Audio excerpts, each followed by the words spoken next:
नमस्कार, स्वागत आहे तुमचं food as a medicine 100 day जर्नीच्या 19व्या दिवसामध्ये. तुम्ही म्हणता मी दिवसभर कंट्रोल करते पण रात्री मात्र जास्त खाते आणि हेच फॅट वाढण्याचं सर्वात मोठं कारण आहे.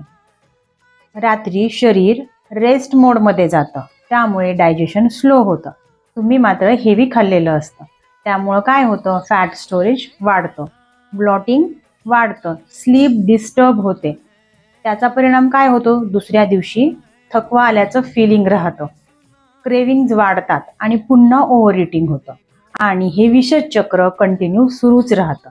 लेट डिनर करणं फक्त कॅलरीजचा प्रॉब्लेम नाही तर ते हार्मोन सुद्धा डिस्टर्ब करतं. तर हे फिक्स कसं करायचं, तर सर्वात पहिलं डिनर लवकर करायला स्टार्ट करा. उशीर झाला तर लाईट ठेवा, इमोशनल इटिंग ओळखा आणि नाईट रुटीन फिक्स करा. जर तुम्ही तुमचं नाईट इटिंग म्हणजेच डिनर कंट्रोल करू शकला तर तुम्ही तुमचं शरीर सुद्धा ट्रान्सफॉर्म करू शकता. तुमचा बिगेस्ट स्ट्रगल जर नाईट इटिंग आहे का, तर मला कमेंट करा नाईट आणि मी तुम्हाला मदत करेल, जे तुम्हाला स्वस्थ आणि मस्त आयुष्य जगायला मदत करेल. Fun food fitness doctor Swati सोबत. आणि या व्हिडिओला लाईक, शेअर आणि सबस्क्राईब करायला मात्र विसरू नका. धन्यवाद.